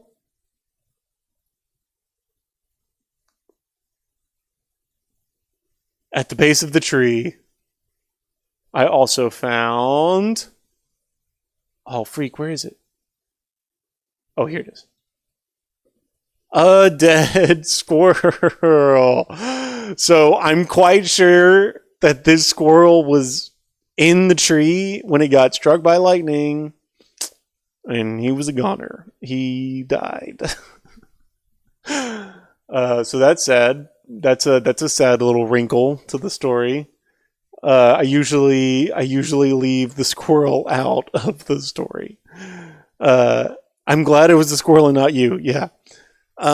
So yeah, that's I can't not believe in God. I can't not believe in God, which is crazy. And like I said, what was really nuts was I was pretty liberal, like liberal conservative at that point in my life. I always grew up because I questioned a lot of the world and a lot of accepted narratives about the world. and was frustrated by the dogmatism of evangelical fundamental conservatism. He prayed a smarty prayer too, says Antony. Because I was frustrated by that dogma, I grew up was leaned pretty liberal. Goodness. And was weirded out by, this was in 2016. So Trump had not yet been elected president, but was running for president. This was in August of 2016. He's going to get elected in November. I got Cassie in March of 2016. A lot of insane things happened that year, and like a lot of insane things have happened this year. It's weird that things coincided like that. But whenever I was like, oh no, I guess I'm a Christian now, I guess I have to become this like Christian conservative guy, I was like, I guess I am conservative now. How am I going to do this? And for my entire life, like Christianity was just like a thing that you grow up with dogmatic beliefs, and you have to place yourself in submission to like authority that is going to portray a picture of the world to you that you may or may not disagree with, but being a good Christian means submitting yourself to that authority. And so like I was afraid because I thought that I was going to have to take on the discipline of Christian life and be frustrated by having to just exercise faith in moments of doubt and dogma. And I didn't see how that was going to be possible, but I lived that life. Remember those days, some I think started coming to renewal around then, 2016. Interesting. Yeah, I started coming to renewal around 2016, 2017. I was like, I guess this is my life now. And so for a solid like month or two, I lived the life of being like, none of this makes any sense to me. All this feels really stupid, but I'm just going to make myself do it anyways because this is what being a Christian means and God is real. So I have to be a Christian. Hi, Ham. And so I was living that way, thinking that Christianity was a thing that I had to exercise completely uncritically in my life. And then Justin preached a sermon, and I knew of Justin. Like I had seen Justin preach at Calvary before. I had been to Renewal a couple of times before, but didn't really know Justin at that point. And fell in love with Justin romantically in his Roman series at Renewal. And doing CLI with Justin. Never did the CLI class with Kevin, interestingly enough. But Justin was just my favorite person in the world within just a few years, right? Who hasn't? But at that point, I really didn't know Justin. And Justin preached, guest preached on a Sunday. And Justin mentioned a book. And I loved reading books out on my route. And so on the following Monday, I was like, that book sounded so great that Justin mentioned. I want to read that. But I couldn't remember what it was called. And I knew it was a C.S. Lewis book. And I went through the whole, I Googled C.S. Lewis. And I was confused by, Justin mentioning this C.S. Lewis book. Because C.S. Lewis was the Chronicles of Narnia guy. And I didn't know that he wrote anything other than Chronicles of Narnia. And so I was like, this is like a Chronicles of Narnia guy, but he wrote this book that's like not for kids. That sounds interesting. I want to read that. And so I went to go look it up, but I couldn't remember what it was called. So I just Googled C.S. Lewis books and was like, oh my God, C.S. Lewis has written 1,000 books. What the heck? How am I going to find which book this is? And so I narrowed it down after reading all of these titles, narrowed it down to 2 books. I was like, I'm pretty sure that it was either the Great Divorce. It was the Great Divorce, by the way, that Justin was quoting. I'm pretty sure that it's either the Great Divorce or Mere Christianity. It's one of these two. I can't figure out which one. I think it was Mere Christianity. And so completely happenstantially, I picked up Mere Christianity, which is like the default, like baby Christian, read this book and understand your faith in a more complex, ideological, philosophical, nuanced way. Picked up Mere Christianity, and my mind was blown by the fact that, oh, I can be smart and Christian. Like I can think about Christian things. I didn't know I could do that. And so started just like immediately consumed like everything C.S. Lewis had ever written. I didn't know he was so prolific because people only quote a few books. Yeah, wrote dozens of books. Started reading like everything that C.S. Lewis had ever written. And that was an incredible period of my life. I started reading like popular Christian authors who were also like philosophical. And so, whoopsie, started reading like a lot of Ravi Zacharias at the time and really appreciated that. Ravi Zacharias had a book on understanding other religions in the context of Christianity, and I really appreciated those. And one of the religions that most intrigued me out of that book was Islam. And a guy had guest written in that Ravi Zacharias book. His name was Nabil Qureshi. And was like, he seemed really cool. And he mentioned that he had written other books about Islam. I want to read that. And so found Nabil Qureshi and started reading all of Nabil Qureshi's books. Loved him so much. Nabil Qureshi had a great book, No God But One. And it was a very kind of apologetic book, which I didn't even really understand the concept of Christian apologetics at the time. And so I just like soaked that up like a sponge because it gave me a way of engaging with my faith in an intellectually critical way. Soaked that up like a sponge. But Nabil Qureshi had No God But One, which was a very apologetic, exegetical kind of book. But then he had another book which was called Seeking Allah, Finding Jesus, which was the story of his testimony of being raised in a Muslim household and converting to Christianity in college.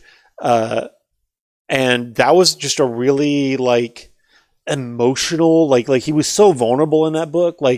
And I appreciated his honesty in that book so much, and his experience of coming to understand Christianity in a intellectually critical way. I really resonated with that at that time. And he was putting out apologetic content at the time with this other guy named, I can't even remember his name now. And I really enjoyed watching his content, but I watched a lot of Nabil Qureshi's content. And Nabil Qureshi, shortly thereafter, was diagnosed with stomach cancer. And he vlogged once a week his entire experience of having stomach cancer. And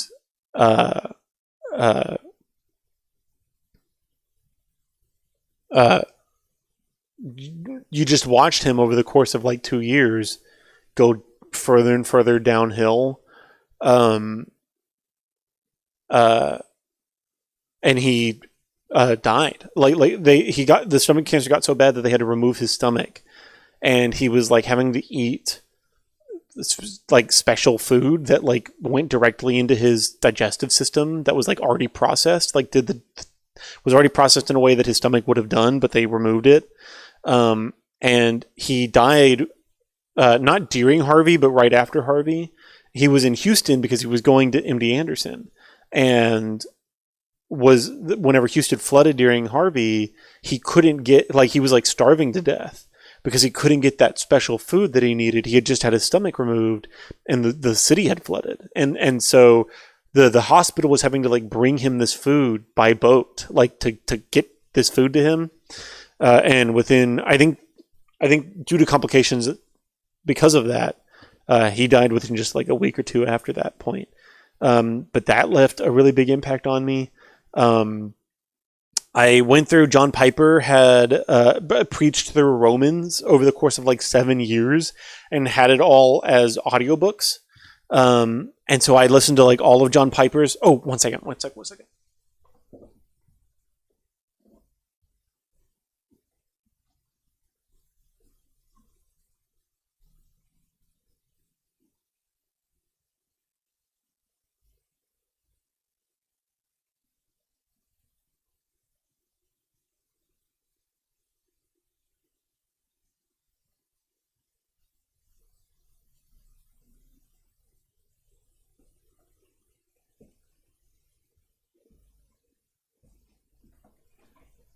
Thinking about philosophically minded Christian authors made me wonder how Devin and Trina are. Yeah, sad day. I haven't heard from Devin and Trina in a long time.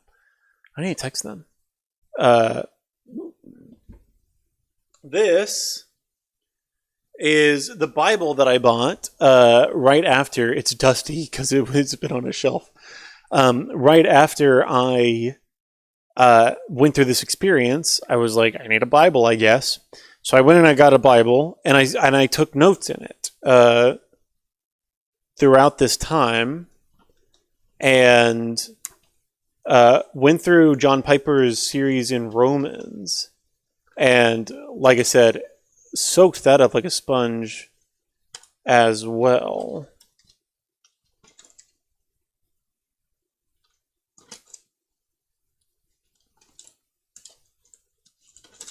Is this the one? Am I crazy? Where was that? This is the one, right?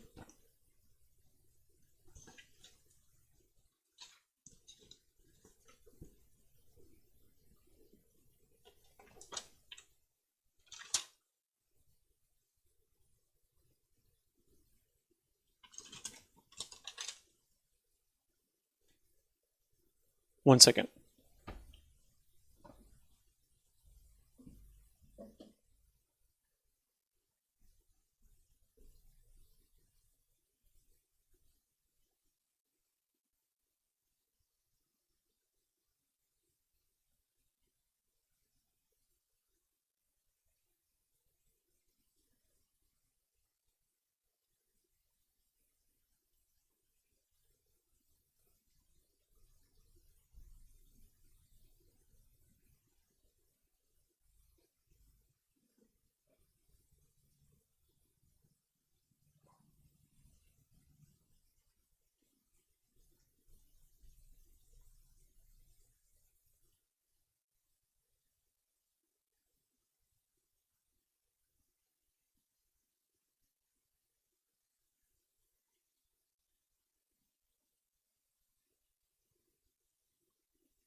Sorry. This is not the one.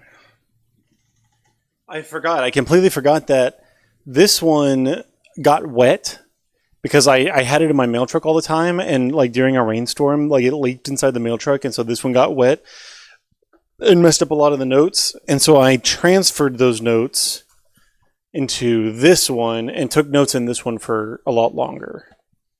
This one still got wet too, though. And so this is the one that I went through Romans and because that happened pretty early on. This is the one I went through Romans in going through that John Piper series.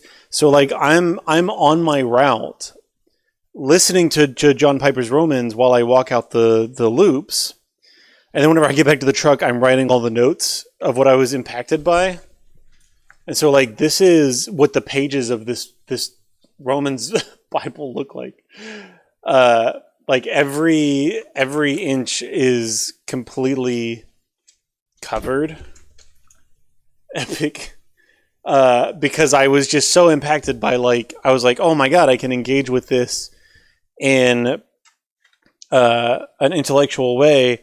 There are notes in here from Justin's teaching through Romans as well, which I love. But this is the one I was taking so many notes in this, but what's interesting is like, so my thinking has insanely evolved. If you know anything about me, you know the way that I think now. My thinking has insanely evolved over these last 10 years. And so I got a new Bible to start taking notes in, because I was having to so often go and make notes. Like there would be a note written in here, and I would make a note pointing to that note, being like, this is a ridiculously stupid way to have interpreted this verse. This is a more correct way. And then I would make a note pointing to that second note, being like, why are you saying this? This is obviously the more correct way.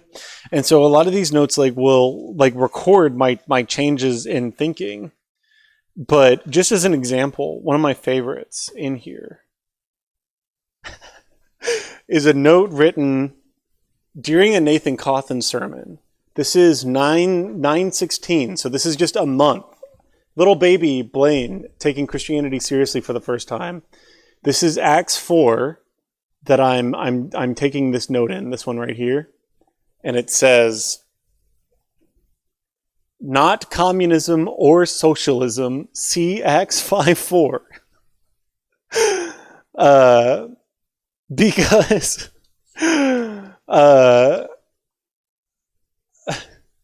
no socialism, because Nathan Cawthon is preaching, and whenever he gets to Acts 4 and all the disciples are giving up of their property in order to more adequately provide for the poorest people in their community, he makes sure to like take an aside in the sermon and say, no, this is not socialism or communism. You can tell that it's not socialism or communism because if you go read Acts 5:4, it says, while it remained unsold, is talking about Barnabas selling his land in order to give the proceeds to the church. 5:4 says, while it remained unsold, did it not remain your own? After it was sold, it was not at your disposal. So while it remained unsold, was it not your own? And Nathan Cawthon is using that verse to demonstrate, see, Barnabas owns his property and it was his, and socialism means you're not allowed to have anything. You're not allowed to own anything. So obviously the Bible can't espouse socialism because it said that Barnabas's land was his own land. So it's notes like this one is full of, I thought Nathan was real big on socialism. This one is full of, like, it is not only so full of notes upon notes upon notes of me like changing my thinking, but like the Romans pages are full now. Like Romans 1 is a hugely important part of Romans that I've completely changed the way that I think on now. And there's no room anymore for me to correct myself. Like I can't, every inch of these pages is full. So I can't go and correct myself on here anymore. So I bought a new Bible to kind of start over. But I bought it like in the 10th year. So this was like 10 years of taking notes. Now I bought another one. That'll be the next 10 years of taking notes. But I just never imagined You could just write notes in Leviticus, yeah. I never imagined, like I said, I started off as like a conservative. Like I thought that I had to be like a conservative, like Christians are conservative, and so therefore I have, if I'm going to be Christian, I have to be conservative. I have to figure out how to wrap my brain around being a conservative person, and the experiences that I went through in these last 10 years that have brought me to the position that I'm in today ideologically are so interesting, and I can't say are not just like so guided by the will of God, the same way that this 10 years started. So if anything, I really part of me feels like I'm at the culmination of my thinking, which probably is a good sign that I'm just at the beginning of my thinking. But now, like before, whenever I was taking notes in this Bible, I was thinking that Christian ideology is crystalline, and was huge and complicated, but was fixed. And so I was learning it all, and I was taking down what I was learning in this Bible. And I wasn't thinking that Christian ideology can be super fluid, and my understanding of Christian ideology can be super fluid. And so now, like, I take notes in a way that are less definite. But yeah, that's the story. That's all of it.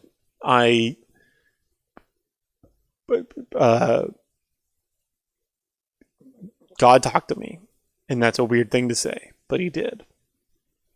So, like, lightning imagery has always been really meaningful for me. Ruth Sego is Isaac Sego's sister. I had her paint a painting for me.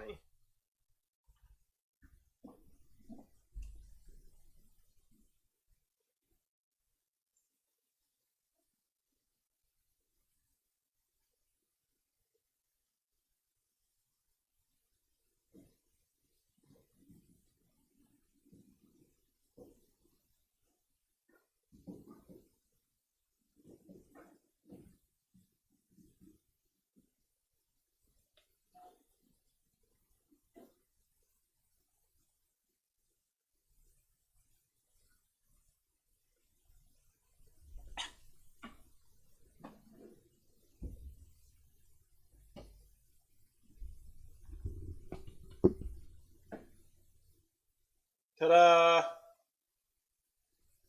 For the longest time, this was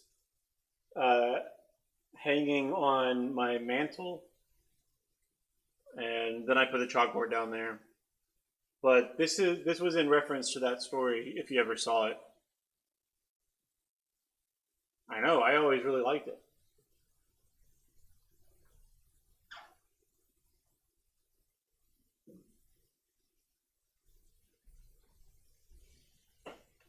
But yeah. That is my story. Any questions, I guess? I don't know. I've talked about myself too long at this point. But like I said, this was the 10th anniversary, and so it felt momentous and like something I needed to talk about. Thanks for sharing. You're very welcome. Psalms. I would color code the years, and so green is 2017, and red is 2019. Oh, orange is 2020. But now I've started a new one, and I'm excited to. There's a lot of stuff in here. Proud, yeah.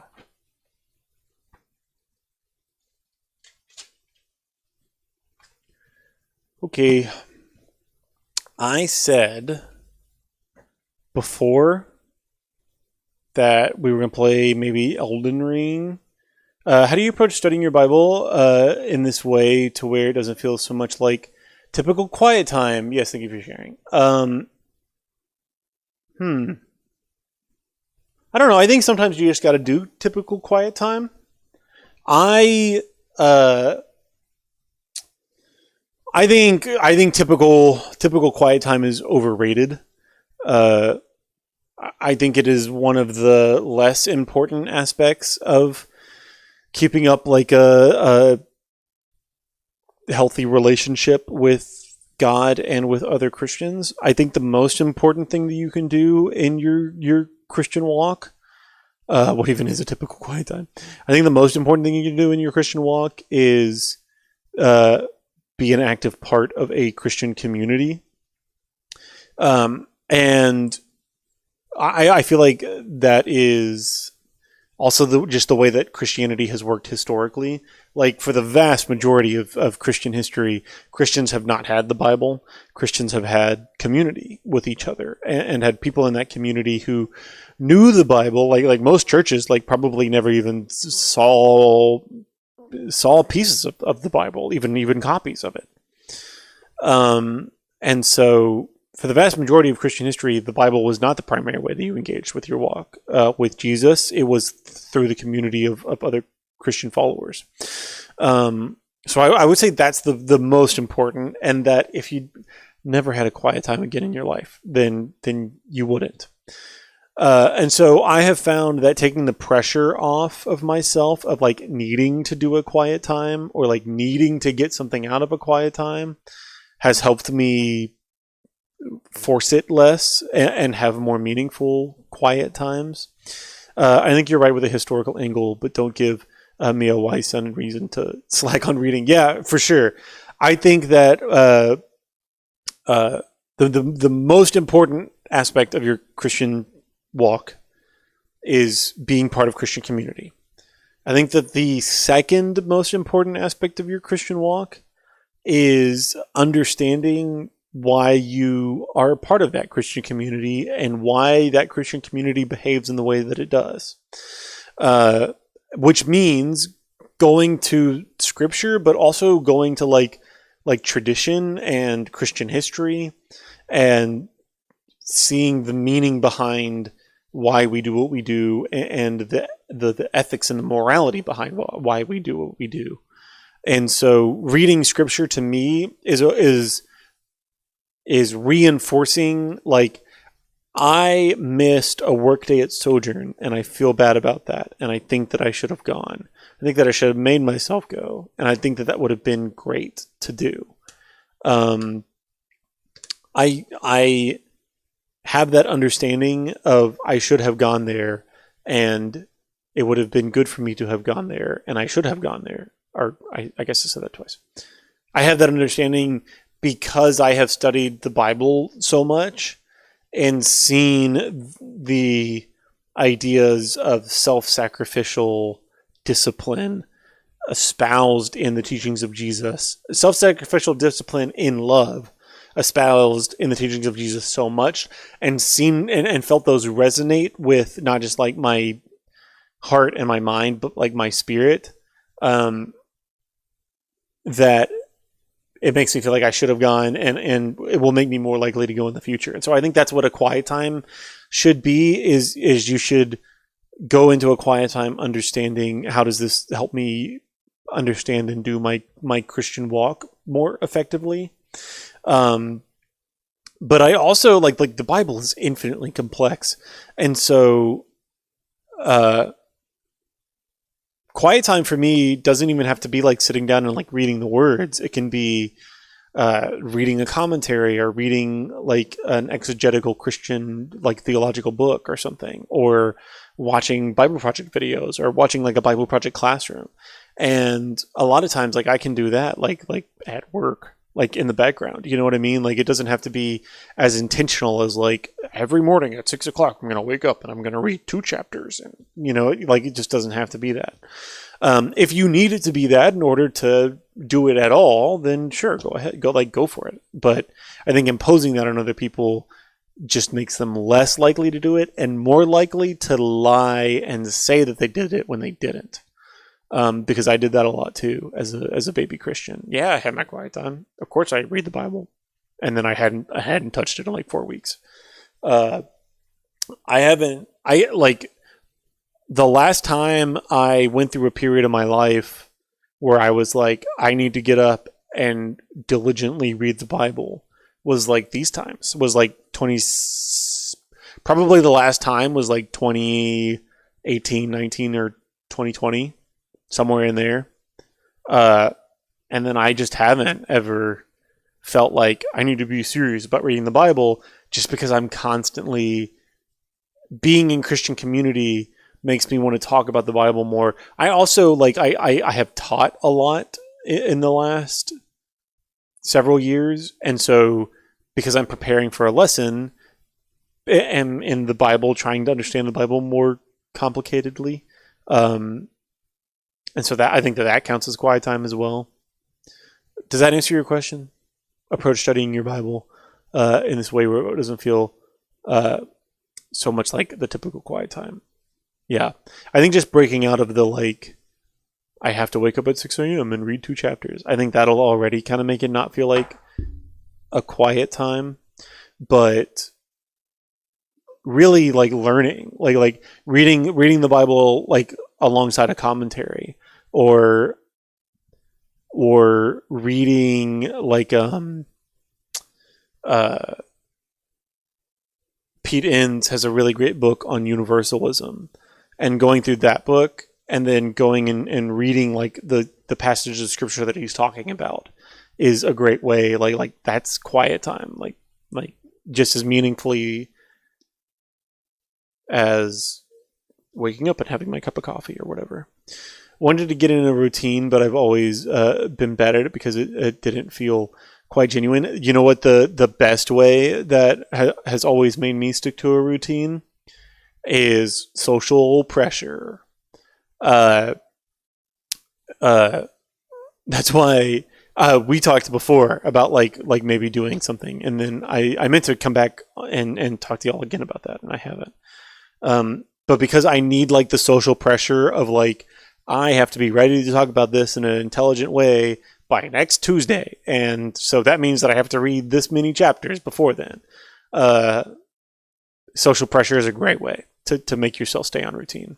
But anytime I have approached it to actually learn more, rather than as like, how can I be encouraged or changed today, I do get better at it. Yeah, and I like, I don't think that being encouraged or changed is a bad way to read the Bible, but I am constantly frustrated by contemporary evangelicals' fixation with spiritual Zoloft. I like, so much of Christianity is just a way to assuage the anxiety that comes with living in late stage capitalism. And I don't think you should use the Bible as Zoloft. Like, I think that the Bible should make us feel more anxious sometimes, like, about certain things. I don't think that that's a bad or incorrect way to use it, and I think that can be really meaningful. But I think that feeling like I have anxiety and I need this to make me feel better about that is expecting something out of the Bible that it doesn't, that it's not ready to give you. Go where the Spirit leads, whenever whatever that looks like meditating on one verse can be enough, or just praying. Right, I've been getting coffee with Justin. Highly recommend. I need to do that. And he's helping me. Justin will do that. The most effective thing I have ever learned about reading the Bible, I learned it from you, Gross, is to read the Bible like you've never read it before. Oh, I always skimmed over a lot of stories, assuming I knew all I needed to know, but reading with fresh eyes, I've learned more than I ever have. Late stage capitalism. All right, it's time for bed. Yeah. Especially trying to like put yourself in the mindset of the original audiences and thinking about reading this as a person who is not familiar with any of these characters or any of the other stories that this is engaging with, why is this line written here? Like every word is there for a reason, is there intentionally, and so why use this word instead of that word, or why write this line? Why is this section so short when it feels like I want to have more there? Approaching it with a lot of questions is always a really healthy way of reading the Bible, and that's what always pissed me off so much about the way that I feel like evangelical fundamentalism trained me to think about my Christianity and my religion was, don't ask any questions about it because questions are bad, and that demonstrates so little faith in God's ability to have action in your life and in the Bible's ability to have meaning in your life.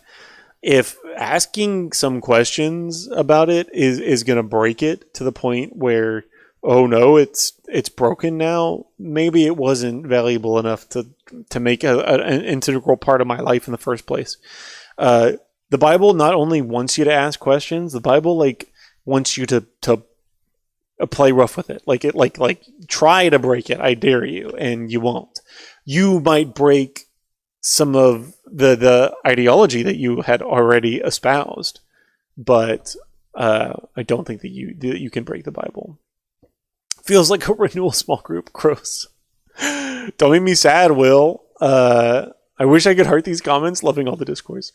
If you can't read a chapter, read a page. If you can't read a page, read a verse. It has been so helpful for me. 100%.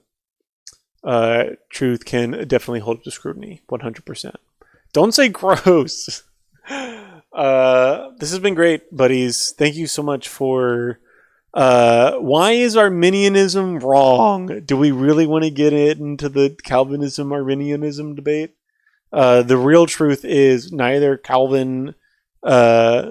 neither Calvinism nor Arminianism is correct, because the Bible is universalist. So, digital renewal, the ghost of renewal. All right, thanks, Blaine, for sharing. I do actually have to go to bed. Yes. Yes, I said we were going to play some Elden Ring tonight, and I lied. Whoops, that's one of the 10. I am instead also going to go to bed because I am tired and have talked for a long time. So thank you guys so much for listening to me ramble about my life. Thank you. And I'm just glad, isn't it so crazy? Every person that's in chat, I know and love only because God did what he did in my life. Isn't that weird? I would never have met any of you or had the relationships with y'all that I have if it wasn't because of the lightning bolt. So I'm immensely thankful for that, and I'm immensely thankful for all of you. So thank you so much, buddies. See you tomorrow night, which I think we're going to play Big Walk. So see you then. Goodbye.